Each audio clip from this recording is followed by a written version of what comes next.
सम्राट मनु के छोटे पुत्र का नाम है प्रियव्रत। प्रियव्रत बड़ा प्रतापी है, वैज्ञानिक है। इतना वैज्ञानिक है, प्रियव्रत सोचता है कि 12 घंटे सूर्य उदय होते हैं और 12 घंटे चंद्रमा, 12 घंटे का दिन, 12 घंटे की रात होती है। दिन भर आदमी काम करता है, रात भर सोता है और खाता है। यदि सूर्यास्त न हो, 24 घंटे सूर्य रहे, तो आदमी इतना नहीं सोएगा, काम करेगा, देश का विकास होगा, हमारे राष्ट्र का विकास होगा।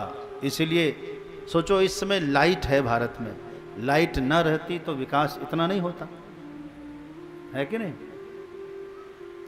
इसलिए उसने सोचा क्यों ना हम एक दूसरा सूर्य प्रकट करें, जहां से सूर्यास्त हो वहां से चले आगे, तो कभी भी अंधेरा होगा ही नहीं।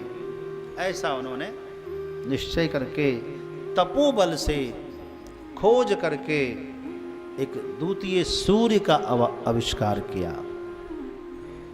और चल दिया। 7 दिन तक, मतलब रात ही नहीं हुआ, दिन ही दिन रहा। अब सब लोग परेशान हो। सोचो, यदि आप नींद ना लें रात्रि में तो क्या हाल होगी आपकी, समझ रहे हो ना।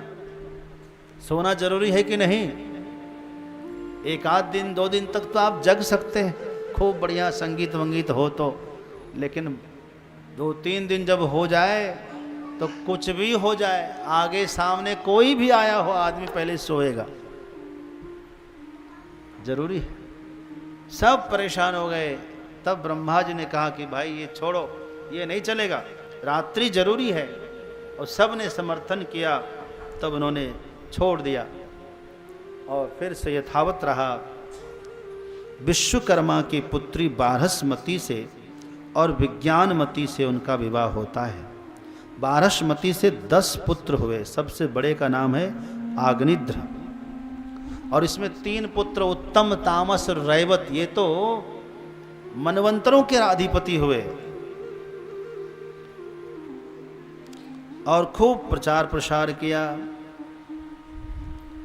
अपने 7 पुत्रों को 7 द्वीप का राज दे दिया इन्होंने। सप्त द्वीप है ना, 7 द्वीपों का 7 पुत्र राजा बने। जम्बूद्वीप, प्लक्षद्वीप, शालमली द्वीप, कुशद्वीप, क्रौंच द्वीप, शाक द्वीप और पुष्कर द्वीप। इसके बाद जो है इन्होंने इन जम्बू द्वीप को ही भारत कहते हैं, और भारत के इन्होंने 10 खंड किए। सबसे जो बड़े पुत्र का नाम था नाभि, आग्निद्र के नाभि। किम पुरुष, हरिवर्ष, इलावृत, रम्यक, हिरण्मय, कुरु, भद्राश्व, केतुमाल। और इन्होंने जम्बूद्वीप के 9 खंडों में 9 पुत्रों को राजा बना दिया अलग अलग। अजनाब खंड के राजा नाभि को बनाया, और नाभि का विवाह हुआ है मेरु देवी के साथ, और पुत्र हुआ है ऋषभदेव। ऋषभदेव का क्या अर्थ है? ऋषेन अर्थात ज्ञानेन भाति इति ऋषभः। जो ज्ञान से विभूषित है उसे ही ऋषभदेव कहते हैं, ज्ञान से विभूषित। ऐसे ज्ञानी हुए, ऐसे महान ज्ञानी हुए जिन्होंने धर्म का उपदेश अपने परिवार से आरंभ किया।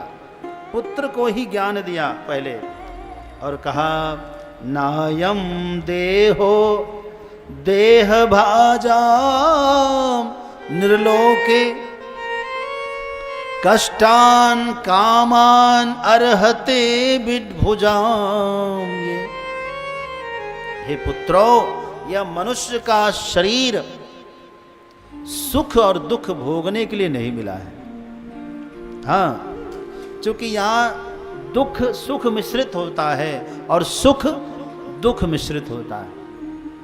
याद रखना, इस चीज को तो आपको समझना होगा, तब समझ में आएगा कि क्या है दुख मिश्रित सुख और क्या है सुख मिश्रित दुख। प्योर दुख भी नहीं मिलता यहाँ किसी को, और प्योर सुख भी नहीं मिल सकता यहाँ किसी को। ये तो क्या है, नमूना है यहाँ। हाँ, इसलिए इसके लिए जीवन नहीं खपाना चाहिए। हाँ, तपो दिव्यम पुत्र का ये न सत्वम शुद्धे दस्मात् ब्रह्म सौख्यम तो अनंतम। इस शरीर से भगवत प्राप्ति कर लो, तब ये शरीर सार्थक हो गया। मरने से पहले चारों पुरुषार्थ प्राप्त करना चाहिए। धर्म भी करो, धनोपार्जन भी करो, अर्थ। तीसरा है काम, काम यानी कामना की पूर्ति भी होना चाहिए। और चौथा पुरुषार्थ है मोक्ष, मरने से पहले मोक्ष प्राप्त भी होना चाहिए। कैसे करें महाराज? कहा कि जीवन के 4 आश्रम हैं। जीवन में कितने आश्रम हैं?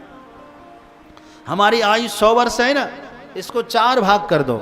25 वर्ष ब्रह्मचर्य आश्रम को दीजिए, यानी ब्रह्मचर्य व्रत का धारण करके विद्या उपार्जन करिए, पढ़िए। विद्यार्थी जब तक रहता है वह क्या करता है?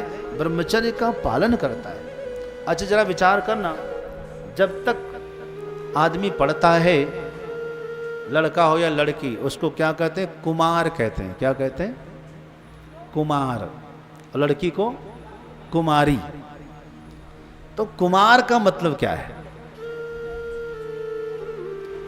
कुमार का मतलब है कुत्सितान कामान मारयति इति कुमारा। जो कुत्सित कामना है, दूषित विचार है, उसको मारते रहता है और अच्छे विचारों को धारण करते रहता है, वही कुमार है और वही कुमारी है ना।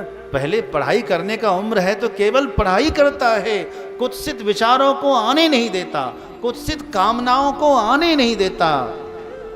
हाँ, वह कामना का, वासना का शिकार नहीं होता, वह वासुदेव को स्वीकार करता है, अच्छे अच्छे विचार धारण करता है।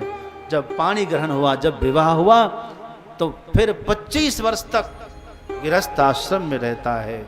उसी समय वो धनोपार्जन भी करता है और उसी समय वह क्या करता है? परिवार का भरण पोषण करता है। उसके पुत्र को एक पुत्र हो जाता है, तब वह कितने साल का हो जाता है? 50 वर्ष हो जाता है तब तक आदमी को। 50 वर्ष की अवस्था में आपके पुत्र को भी एक पुत्र हो जाना चाहिए। उसके बाद सब कुछ सौंप करके, तीसरा आश्रम वानप्रस्थ है, वानप्रस्थ आश्रम में जिए। वानप्रस्थ क्या किसे कहते हैं? वनम प्रस्थितः इति वानप्रस्थ। वन की ओर प्रस्थान करना है। संख्या देखो 50 के बाद कौन सी है? 51। वन आ गया ना। अर्थात ऐसा जीवन जिए आप जैसे कोई वन में रहता है। वन में, जंगल में संसाधन कम होता है लेकिन साधना ज्यादा होती है। तो अपने जीवन में भी संसाधन का उपयोग कम कर दें और साधना को बढ़ा देना चाहिए। ज्यादा शौक नहीं करना। 50 के बाद हमारा आयुर्वेद कहता है कि आदमी को एक वक्त भोजन करना चाहिए। एक वक्त पर नहीं रहा जाता आपसे तो कम से कम एक वक्त को स्किप कर दीजिए। यदि आप 4 बार खाते हैं तो 3 बार, 3 बार खाते हैं तो 2 बार, और 2 बार खाते हैं तो 1 बार करना चाहिए। हाँ, एक आसना होनी चाहिए। इस प्रकार आप शरीर को निरोग रख सकते हैं, स्वस्थ रख करके अपनी जरूरत को कम करके आप सुखी हो सकते हैं। 75 वर्ष की आयु हो जाए तो फिर चौथा आश्रम का नाम है संन्यास आश्रम। तो संन्यास का मतलब क्या होता है? समर्पण। 50 से 75 वर्ष की आयु में क्या करना चाहिए? समाज सेवा करना चाहिए, धर्म की सेवा करनी चाहिए, धर्म की रक्षा करनी चाहिए। और धीरे धीरे जब 75 हो जाए तो वह भी छोड़ करके सब कुछ समर्पित करके केवल और केवल भजन करना चाहिए, ताकि मरने से पहले मोक्ष प्राप्त हो जाए। ये व्यवस्था हमारी सनातन धर्म की व्यवस्था है, वैज्ञानिक व्यवस्था है और सबको करना चाहिए।